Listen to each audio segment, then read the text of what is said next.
하루 전날인데 이제 주일이에요.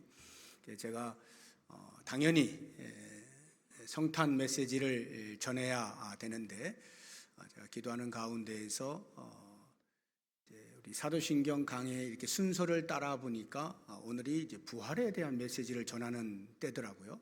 그래서 고민을 좀 했습니다. 어떻게 할까? 어떻게 하지? 하다가 제 마음속에 혹시 이 성탄의 시즌에 부활의 메시지를 전하면 어떻게 될까 하는 궁금증도 생기고 뭔가 이렇게 호기심이 발동을 했어요. 그래서 제 마음에 그래 한번 부활의 메시지를 준비해보자 해서 준비하는 가운데에서 제 마음속에 어떤 색다른 느낌, 감흥, 이런 감격이 있는 것을 보면서 이 시간에 제가 이 부활의 메시지를 전할 때 우리 여러분들도 좀 같은 그러한 경험을 하면 좋겠고, 우리 아까 찬양할 때 부활 찬양 불렀잖아요.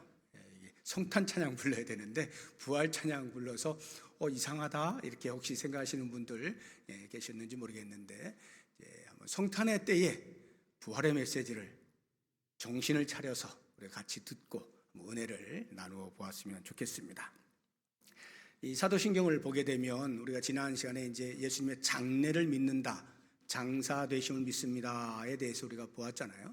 장사한 지 그 다음에 사흘 만에 죽은 자 가운데서 다시 살아나신 것을 믿는다라는 고백을 이제 하는 거죠. 이게 바로 이제 줄여서 부활 신앙 이렇게 표현을 할 수 있을 것입니다. 우리가 이제 부활 신앙을 한번 돌아보려고 하는 것인데, 내가 가지고 있는 이 부활 신앙의 근거가 무엇인가 하는 거 한번 먼저 살펴보고, 그 다음에 부활 신앙이 왜 중요한가, 예수님의 예수님의 부활이 왜 중요한가 하는 것 또 묵상해 보고요. 마지막으로 그러면 그런 부활 신앙을 가진 내가 어떠한 삶을 살아야 할 것이냐, 이렇게 세 가지로 나누어서 생각을 해보도록 하겠습니다. 먼저 내가 가지고 있는 이 부활 신앙의 근거에 대해서 생각을 해보겠습니다. 근거하면 여러 가지가 있는데 가장 기본적으로는 나의 믿음이라고 할 수 있어요. 예수님이 부활하셨습니다.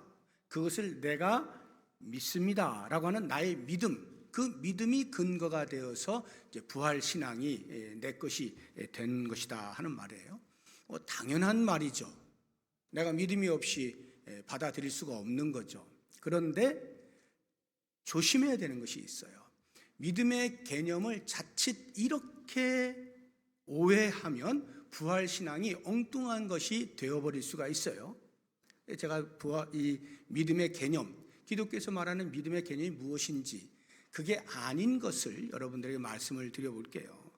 혹시 나도 모르는 사이에 그런 식으로 믿음을 생각을 하고 있을 수도 있거든요. 잘 들어보시면 좋겠어요. 이 믿음을 역사적인 사실, 역사적으로 일어난 사건, 그것과 또는 역사적인 인물, 이것과 관계없이 때로는 가설로, 때로는 허구로, 또 때로는 설정된, 사람이 인위적으로 설정한 어떤 내용을 받아들이는 통로로서 믿음을 사용하게 되어지는 경우, 그 믿음은 기독교의 믿음이 아닙니다. 예를 들어서 예수님의 부활 사건을 놓고 예수님의 부활이 실제 역사 속에서 있었느냐 없었느냐와 관계없이 그냥 내가 그렇게 부활하셨다라고 성경에서 이야기하는 대로 내가 받아들이고, 그게 역사적으로 일어났든지 말든지는 크게 신경 쓰지 않고, 괜히 그거 신경 써봐야 머리만 아프고 이성적으로만 믿게 되어지는 것 같고 내 믿음에 도움이 되는 것 같지 않으니까 그냥 나는 받아들일 거야 라고 하는 그러한 사실 여부와 관계없는 내용의 수납의 통로로서 믿음을 사용한다면 내가 가지고 있는 부활 신앙이라고 하는 것은 사실상의 가치가 없게 되는 거예요. 실제로요, 그렇게 부활 신앙을 갖는다 할지라도 하나님께서 말씀을 통하여 우리에게 주시는 영적인 은혜들은 많이 누릴 수가 있어요. 부활 신앙을 갖게 되어짐으로 인하여서 그래, 내가 이 땅으로 끝나는 게 아니구나, 이 땅에 내가 힘들고 어렵게 산다 할지라도 나는 다시 부활할 거야 라고 하면서 고난을 극복해낼 수 있는 힘이 생기죠. 또는 마음의 평안을 누릴 수도 있는 것입니다. 하늘에 대한 소망을 갖게도 돼요. 이 부활신앙을 가지면 이러한 종교적인 영적인 축복이나 혜택들을 누릴 수가 있어요.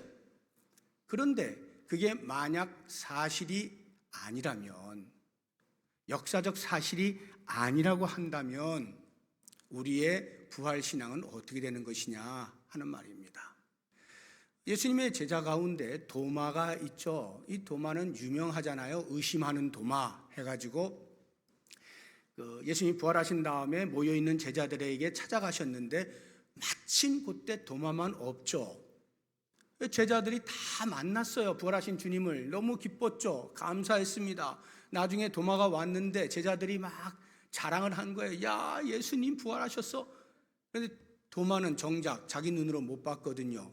그러니까 믿을 수가 없는 거예요. 쟤네들이 미쳤나? 하면서 한 말이 이렇게 합니다. 요한복음 20장 25절을 보시면 다른 제자들이 그에게 이르되 우리가 주를 보았노라 하니 도마가 이르되 내가 그의 손에 못자국을 보며 내 손가락을 그 못자국에 넣으며 내 손을 그 옆구리에 넣어보지 않고는 믿지 아니하겠노라. 이렇게 하게 됨으로써 의심 많은 도마, 오늘날 수많은 신앙의 후배들에게 이런 오명을 뒤집어 썼죠. 제가 왜 오명이라고 말하냐면 바른 평가가 아니기 때문입니다. 지금 이 도마의 행위는요, 어떤 면에서는 우리가 본받아야 할 자세예요. 사실 여부를 확인하여서 그리고는 내가 진리를 받아들이겠다라는 태도거든요. 이런 태도가 필요한 거예요.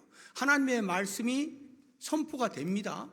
그러면 그 말씀이 과연 그러한가 잘 살펴서 받아들이는 데살로니가 교회의 성도들과 같은 자세가 필요한 거예요.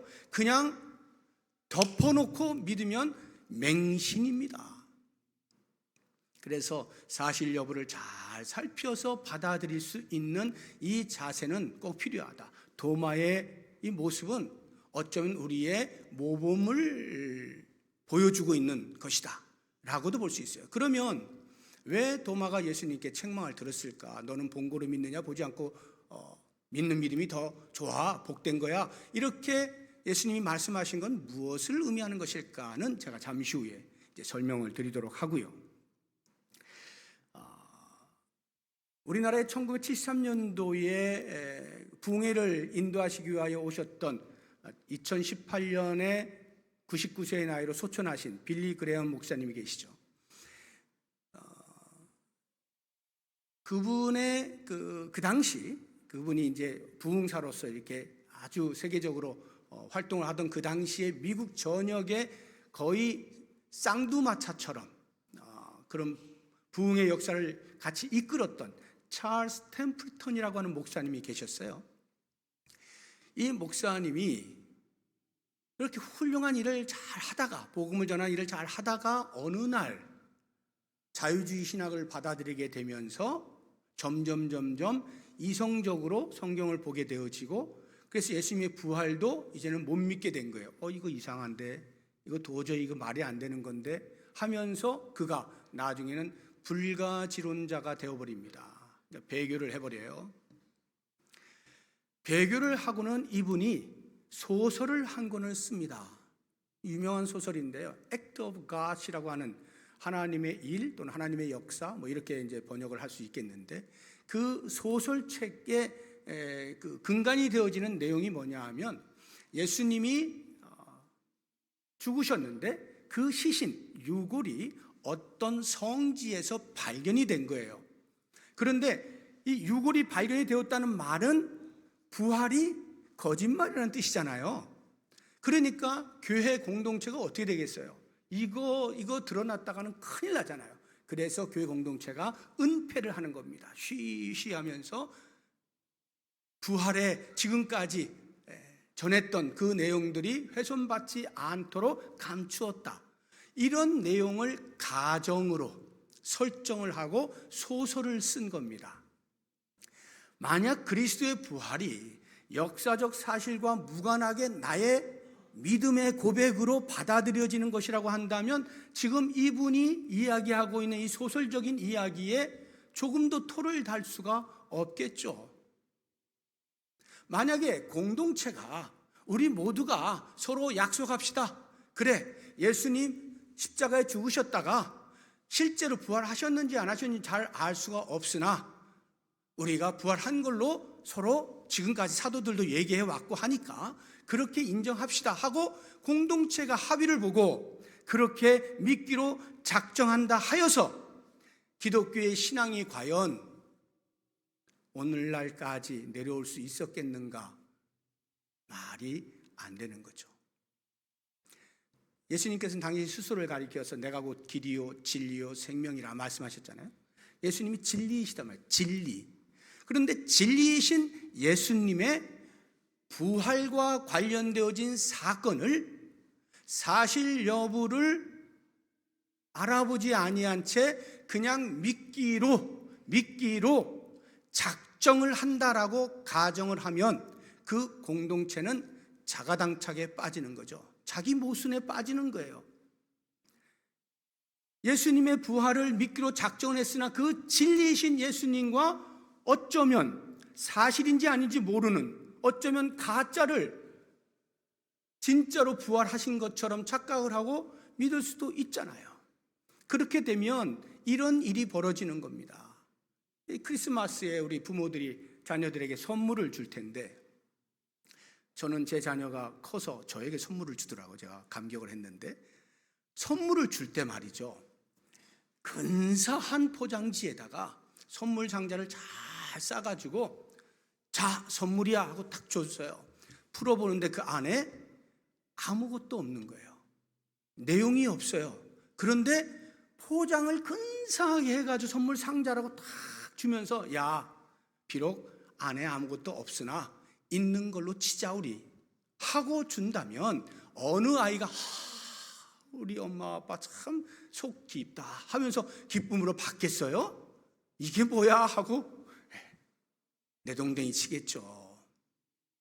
내용이 없는데 그런 걸로 치고 아무리 멋진 것으로 포장을 한다 할지라도 그건 아무것도 아닌 거죠.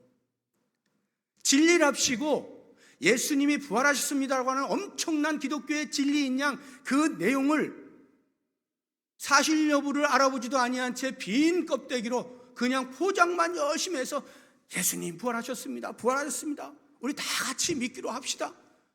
라고 한다고 해서 그것이 우리의 신앙의 근간이 될 수가 있겠냐 이 말이에요. 말이 안 되는 것이죠. 그러므로 우리가 믿음의 개념을 허구가 되었든 가정이 되었든 설정한 어떤 내용이 되었든 그것을 수납하는 수단으로 도구로서만 믿음을 이해하게 되어지면 그 믿음의 근간에 우리가 가지고 있는 부활신앙이라고 하는 것은 아무런 가치가 없는 것이다 하는 것을 꼭 유념을 하셔야 되고요.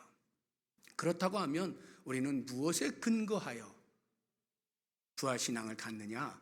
역사적 사실이죠. 역사적 사실. 예수님의 부활이 역사적 사실이라는 거예요. 그것을 우리가 어떻게 알아요? 일단 무덤이 비어 있잖아요. 빈 무덤이에요. 그래서 어떤 이제 사람들은 예수님의 부활을 끝까지 부인하고자 제자들이 시체를 훔쳐갔다라든지 등등의 이야기들 하기도 합니다만, 무덤이 없을 뿐만 아니라 무덤에 시체가 없을 뿐만 아니라 실제 부활하신 예수님을 많은 사람이 만나죠. 그 만난 사람들을 열거한 사도 바울이 열거한 내용만 보더라도 최소 500명이 넘는 거예요. 오늘 우리가 읽지는 않았습니다만 고린도서 15장에 보게 되면 열거되어진 내용이 사람들이 좀 나오는데요. 우리 5절 이하를 한번 보시면 게바에게 보이시고 베드로입니다. 후에 12 제자에게도 보이십니다. 그리고 그 후에 500여 형제에게 일시에 보이셨나니 그 중에 지금까지 대다수는 살아있고 어떤 사람은 잠들었으며 그 후에 야고보에게 보이셨으며 그 후에 모든 사도에게와 맨 나중에 만삭되지 못하여 난 자 같은 사도 바울 자기 자신을 가리키는 거예요. 내게도 보이셨느니라 해서 최소 500여 명 이상의 사람들이 예수의 부활하신 예수님을 만난 겁니다. 증인으로 살고 있었던 것입니다. 바로 이와 같은 역사적 사실에 근거하여 우리의 부활신앙이 있어야 하는데 이것도 우리가 한번 생각할 내용이 있어요. 그러면 역사적 사실이라고 하는 것이 전부 우리의 신앙의 대상이 되느냐? 이 부분. 예수님께서 부활하신 것이 역사적 사실이에요. 다시 말하면 죽었다가 다시 살아났다 이 말이에요. 보통 사람으로 할 수 없는 거죠. 놀라운 일이 일어난 거예요. 기적이 일어났고 비범한 일이 일어난 거예요. 그러니까 이 정도면 믿을 만한 분이시다. 우리 보통 사람들은 안 되는 거잖아. 근데 이분은 그렇게 하셨잖아. 그러니 우리의 신앙의 대상이 되실 수 있겠네 해서 그 비범함 때문에 우리의 신앙의 대상으로 삼고 있느냐 할 때는 매우 조심해야 돼요. 왜냐하면 이 비범함, 그러니까 초월적인 어떤 일들은 예수님뿐만이 아니라 역사적으로 여러 사람들에게, 많은 사람은 아니겠지만 여러 사람들에게 종종 나타났죠. 꼭 죽었다 살아난 거 아니더라도요. 도저히 일반 사람으로서는 경험할 수 없는 것들을 그 삶 가운데 보여준 분들이 적지 않아요. 그러면 그 사람들이 전부 우리의 신앙의 대상이 되어야 하느냐? 아니죠. 사실을 인지한다는 것과 신앙의 대상으로 삼는다는 것은 다른 이야기인 겁니다. 그러면 우리가 예수님의 부활, 그 부활 신앙으로 예수님을 나의 신앙의 대상으로 여길 때에는 단순히 그것이 역사적으로 일어난 일이기 때문만이 아니라 그 이상의 무엇이 있기 때문에 우리는 신앙의 대상으로 삼는 것 아니겠어요? 부활 신앙의 진정한 근거는 다름 아닌 예언의 성취에 있는 거예요. 예언의 성취. 오늘 이 본문 말씀 고린도서 15장 읽지는 않았는데 4절을 보시게 되면 장사 지낸 바 되셨다가 성경대로 사흘 만에 다시 살아나사 할 때 이 성경대로라고 하는 이 말, 예언이라고 하는 것은 일어난 사건으로부터 한참 이전의 이야기죠. 우리가 이제 시간을 따지자면 구약 시대에 예언되었던 것이 신약에 와서 예수님에게서 성취가 되었다 이 말이에요. 시 공간을 넘어서서 예언된 말씀이 실제 상황 속에서 성취가 되었다 이 말이죠. 과연 예수님의 부활이 과거에 구약시대에 예언이 되었느냐 하는 것들 한번 살펴보도록 하죠. 사도행전 보겠습니다. 13장인데요. 예언의 말씀 보려면 이제 구약을 찾아야 되는데 제가 지금 신약을 보고 있는 것은 이 신약에서 그 구약의 말씀들을 인용을 하고 있기 때문에 그래요. 사도행전 13장의 이 내용은요, 사도 바울이 1차 선교여행을 떠났을 때 비시디아라고 하는 지역의 안디옥 도시에 가서 거기에 있는 회당에 들어가서 이스라엘의 역사들을 이야기하면서 복음을 전하는 과정 속의 한 단편입니다. 한번 보시죠. 또 하나님께서 죽은 자 가운데서 그를 일으키사 다시 썩음을 당하지 않게 하실 것을 가르쳐 이르시되 내가 다윗의 거룩하고 미쁜 은사를 너희에게 주리라 하셨으며, 이 말씀은 이사야서 55장에 예언된 말씀을 사도 바울이 인용한 거예요. 또 다른 시편에 일러스되, 이 시편은 시편 16편에 있는 말씀입니다. 주의 거룩한 자로 썩음을 당하지 않게 하시리라 하셨느니라.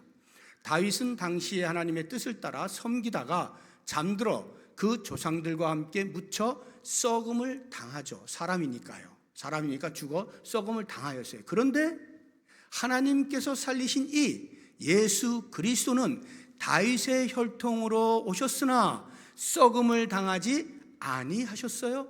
왜요? 부활하셨기 때문에. 구약의 그리스도의 부활에 대한 예언의 말씀이 그대로 신약에 와서 예수 그리스도에게서 성취가 되었다는 말입니다.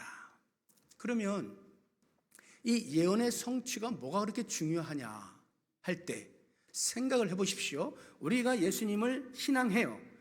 내 신앙의 대상으로 삼아요. 그런데 그 부활이 그냥 어찌어찌 하다 보니까 예수님이 부활하신 게 아니고 오래전부터 이미 하나님께서 계획을 하시고 어떤 의도와 목적을 두고 먼저 예언을 하시고 그 예언이 성취되기까지의 오랜 세월의 과정을 거쳐서 드디어 성취를 하셨을 때에 그 긴 과정 속에 담겨있는 하나님의 섭리와 계획과 목적이 과연 뭐냐 이거예요?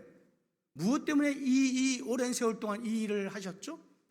그리스도의 부활, 십자가와 부활을 통하여 우리 온 인류를 구원하시기 위한 원대한 목적을 가지시고 이 일을 이루어내신 거잖아요. 그러면 우리가 그리스도의 부활을 볼 때 이것이 일시적으로 어쩌다가 일어난 일이 아니라 하나님께서 오래전부터 염두에 두시고 계획하시고 진행해 오신 것의 성취라고 할 때 그 염두에 두신 내용이 우리의 구원이라고 하는 놀라운 감격의 내용을 우리가 예수의 부활을 보면서 야, 여기에 하나님의 이런 엄청난 계획이 들어있었구나. 그 계획의 혜택으로 내가 지금 예수를 신앙하는구나. 이렇게 되어질 때 우리의 부활의 신앙이 과연 어떠할지 생각해 보십시오. 단단해질 거 아니에요. 하나님의 그 오랜 세월에 나를 구원하시기 위한 계획의 실천으로서 그 오랜 세월을 모든 과정들을 다 이끌어 오셨다는 사실을 생각하면 우리가 지금 잠시 여러 가지 이러저러한 형편들로 인하여 힘들고 어렵고 눈물 나는 것들이 과연 나를 넘어뜨릴 수 있냐 이 말이에요. 내가 그것에 휘청휘청 거릴 수 있느냐 이 말이죠. 부활신앙은요 그래서 엄청난 거예요. 야, 하나님이 수백 년 동안, 아니 더 정확히 수천 년, 창세 전부터 계획하신 그 일을 드디어 이루어내시는구나. 나의 구원을 위하여. 바로 그 일을 위하여 일어난 사건이 그리스도의 부활이구나. 그 부활을 우리가 믿음으로 수납할 때 우리가 갖게 되어지는 이 부활 신앙으로 인하여 과연 우리의 신앙함은 어떠할까요? 너무나 견고하지 않겠습니까? 흔들리지 아니하는 깊이 뿌리 내린 그러한 믿음의 삶을 살 수 있게 되어지는 거죠. 그래서 이 부활 신앙은요 사실 여부 관계없는, 그렇지만 내가 둘 중에 하나를 선택하는 것에서 뭐 아니면 돈데 뭐 붙잡자 이게 아니라 이 말이에요. 너무나 확실한 하나님의 의도 속에서 진행되어진 예언의 성취로서의 사건을 내가 믿음으로 수납하는 것이다 하는 말이에요. 그러면 제가 그 도마 이야기를 아까 하다가 이제 말았는데, 우리가 알고 있기는 도마가 예수님께 책망을 받았단 말이에요. 야, 너는 꼭 봐야만 믿니? 보지 않고 믿는 믿음이 복된 거야 하고 책망을 받아서 우리의 입에 항상 의심 많은 도마 이렇게 이야기가 회자되고 있는데, 과연 예수님의 책망의 내용은 뭘까? 생각을 해보세요. 다른 제자들 다 봤잖아요.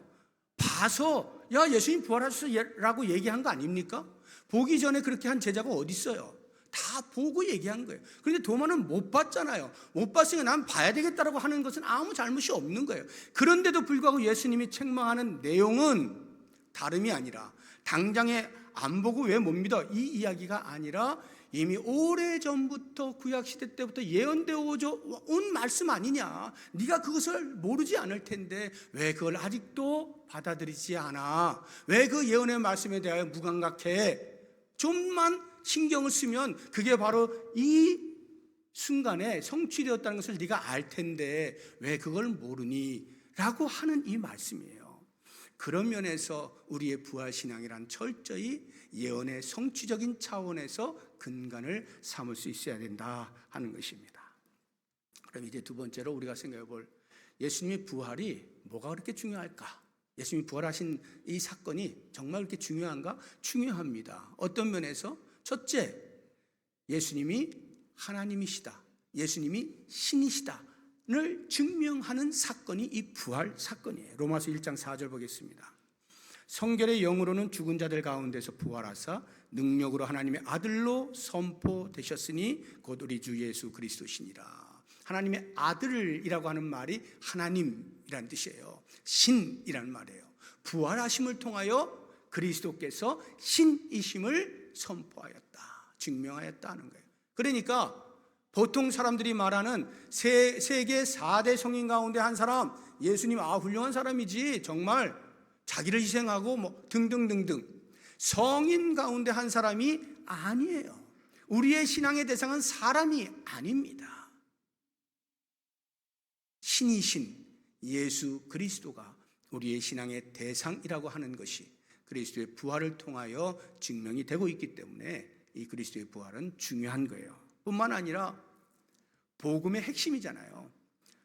복음의 양대 기둥이 뭐예요? 십자가와 부활이잖아요. 십자가와 부활. 그래서 빌리 그레이엄 목사님이 내가 만약 기독교의 적이라고 한다면 나는 두말할 것 없이 부활을 공격하겠다, 이렇게 이야기했거든요. 이거 역설이죠. 그만큼 부활이 중요하다는 말이에요. 부활을 흔들어 버리면 기독교가 무너진다는 거예요. 그 정도로 중요한 사건, 복음의 핵심 중에 핵심이라고 하는 사실에서 그리스도의 부활은 너무나 중요하다 하는 것이고요. 또 하나, 그리스도의 부활은요, 그 일이 있음으로 인하여 드디어 우리가 의인으로 칭함을 받게 되는 것입니다. 로마서 4장 25절 보겠습니다. 예수는 우리가 범죄한 것 때문에 내줌이 되고 내줬다, 십자가에서 죽으셨다 이 말이에요. 또한 우리를 의롭다 하시기 위하여 살아나셨느니라. 죽으셨다가 부활하신 것은 우리의 의를 위하여, 죄인이었던 우리의 죄 삭은 십자가에서 치러내셨지만, 그래서 지금부터 너는 의인이야, 지금부터 너는 하나님의 자녀야 라고 하는 것은 그리스도의 부활을 통하여 우리에게 인쳐진다 이 말이에요. 그런 면에서 내가 의인됨이 그리스도의 부활이 없이는 불가능하니까 너무나 중요한 거죠.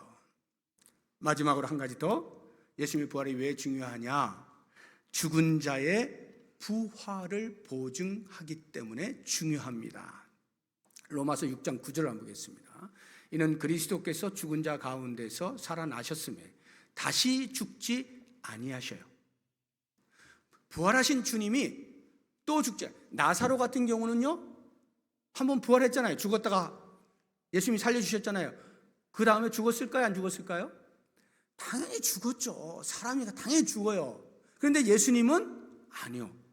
죽었다가 살아나신 예수님은 다시 죽지 아니하셔요. 왜? 잠자는 자들의 첫 열매가 되시기 위해서. 오늘 본문의 말씀 20절 보겠습니다.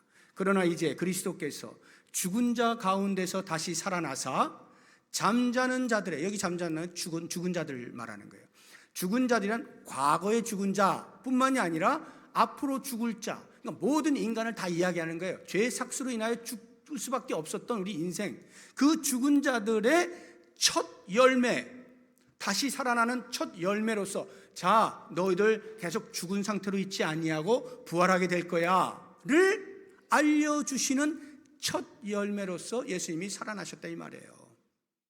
우리가 추수를 할 때 첫 수확을 하잖아요. 처음 딱 수확을 하면 그것으로 끝이 아니고 그 첫 수확을 통해서 그래 앞으로 계속 수확하겠구나 하는 걸 알 수 있지 않습니까? 그런 것처럼 예수님이 부활하신 것을 통하여 그리스도 안에 있는 모든 자들이 그리스도를 따라서 부활하게 되는구나 하는 이 부활의 보증으로서 예수님의 부활은 너무나 중요한 것이다 하는 거예요. 그래서 우리는 전부 부활할 사람들이죠. 그냥 부활하는 게 중요한 게 아니라 예수님 안에 있기 때문에 그 부활의 영광에 거하는 거예요. 부활의 영광이란 영생을 말하는 거죠. 영벌이 아닌 영생으로서 부활하는 삶을 영원토록 살게 되어지는 거죠. 자, 그럼 이제 마지막으로 이 부활 신앙을 갖게 되어지는 우리들이 과연 어떠한 삶을 살아야 될 것이냐? 하나는 거룩으로의 추구입니다. 거룩한 삶의 추구예요. 우리 로마서 한번 보시게 되면요, 6장 11절에 이와 같이 너희도 너희 자신을 죄에 대하여는 죽은 자요, 십자가에서 예수님이 죽으셔서 우리의 모든 죄를 도말하신 것처럼 죄에 대하여는 죽은 자요, 그리스도 예수 안에서 하나님께 대하여는 살아있는 자로 여겨라. 그리스도께 다시 부활하셨기 때문에 이제 하나님께 대하여 산 자로 살게 되어진다, 이 말이에요. 하나님께 대하여 살아있는 자로 산다는 말이 뭘까요? 하나님의 거룩하심을 따라 산다는 말이죠. 하나님의 거룩하심에 추구를 통하여서 그렇게 거룩의 삶을 살아내는 것을 말하는 거죠. 우리는 그래서 이제는 더 이상 죄를 가까이 하지 않는 거예요. 죄를 가까이 한 채 나는 부활신앙을 가진 사람입니다 라고 하는 것은 앞뒤가 안 맞는 말이에요. 부활신앙에 뚜렷한 신앙을 가지고 있는 사람은 죄를 싫어하게 돼 있어요. 냄새가 나요. 미워하게 돼 있어요. 멀리하게 돼 있어요. 끊어내게 돼 있어요. 그리고 하나님을 향하여 계속해서 걸어가는 거예요. 살아있는 자로 살아가게 되는 거예요. 하나님의 거룩하심처럼 나도 거룩하게 살아야지 하는 삶을 사는 거고요. 또 한 가지, 부활신앙을 가진 사람은 반드시 그것을 외치게 돼 있어요. 우리는 본 것을 말하는 사람을 가리켜서 증인이라고 하잖아요. 본 것을 말하는 증인의 삶을 살게 돼 있어요. 예수님의 부활을 목격한 사도들이 어떻게 했는가 보세요. 사도행전 3장 15절에 생명의 주를 죽였도다. 그러나 하나님이 죽은 자 가운데서 그를 살리셨으니 그 부활하신 주님을 내가 만났는데 그래서 이제 우리는 이 일의 증인이요 라고 말하는 거예요. 예수님의 부활에 대해서 말할 사람이다 이거예요. 4장 보겠습니다. 18절 이하인데요. 그들을 불러 경고하여 유대 종교 지도자들이 도무지 예수의 이름으로 말하지도 말고 가르치지도 말아라 이렇게 위협을 하니까 제자들이 말합니다. 베드로와 요한이 대답하여 이르되 하나님 앞에서 너희의 말을 듣는 것이 하나님의 말씀을 듣는 것보다 옳은가 판단하라. 우리는 보고 들은 것을 말하지 아니할 수 없다. 보고 들은 거 말하지 아니할 수 없는 내적인 강력한 요청이 있다 이 말이에요. 부활신앙을 가진 사람은요, 견딜 수 없는 내적인 요청이 있어요. 전하지 아니하면 안 돼요. 왜? 좋은 거 있는데 말 안 하는 사람이 어디 있습니까? 물건 하나 조그만 거 사더라도요, 그거 야 어디 가니까 1,000원 싸게 주더라. 엄마한테 전화하고 딸한테 전화하고 친구한테 전화하고 전화하지 않습니까? 야 그거 비싸게 사지 마. 그거 어디 가니까 그거 싸. 조금만 싸도 다 전화하고 말하고 그러잖아요. 그런데요, 예수님의 부활을 이야기한다? 이거는요, 값으로 매길 수가 없는 거예요. 왜? 생명을 나눠주는 일이거든요. 영생과 관련되어진 일이거든요. 그러니 이 값으로 매길 수 없는 어마어마한 가치를 알고 있는 사람이 내적인 요청이 없을 수가 없죠. 끌어오르는, 말하지 아니하면 안 되는 강력한 요청이 속에서부터 올라오는 거예요. 그러니까 만나는 사람마다 때를 얻든지 못 얻든지 복음을 전하는 거죠. 그것을 앉혀놓고 1시간을 하든지 아니면 지나가면서 잠시 말을 던지든지 방법들이야 다양하게 있겠지만 이 속에서부터 올라오는 요청, 이것이 없지는 않아요. 만약에 나는 그런 게 전혀 없는데요, 내 부활 신앙을 점검해 보셔야 돼요. 나는 정말 예수님의 부활에 대한 온전한 신앙이 있는가? 나는 그것을 받아들이고 있는가? 그래서 그 부활 신앙으로 살아가고 있는가? 돌아봐야 되는 겁니다. 증인은 본 것을 말하지 아니할 수 없는 사람이죠. 그래서 이렇게 비록 성탄 즈음이지만 예수님의 부활, 이것이 나와 어떠한 관계에 있는지 다시 한번 쭉 살펴보면서, 그래요, 내가 지금 이제 부활신앙을 가진 사람으로서 우리 하나님의 거룩하심처럼 거룩하게, 그리고 이 놀라운 소식을 내가 만나는 사람들에게 기꺼이 증거하며 살겠습니다. 이렇게 다짐할 수 있는 놀라운 은혜의 시간이 될 수 있기를 주의 이름으로 축복합니다. 기도하겠습니다. 하나님 아버지,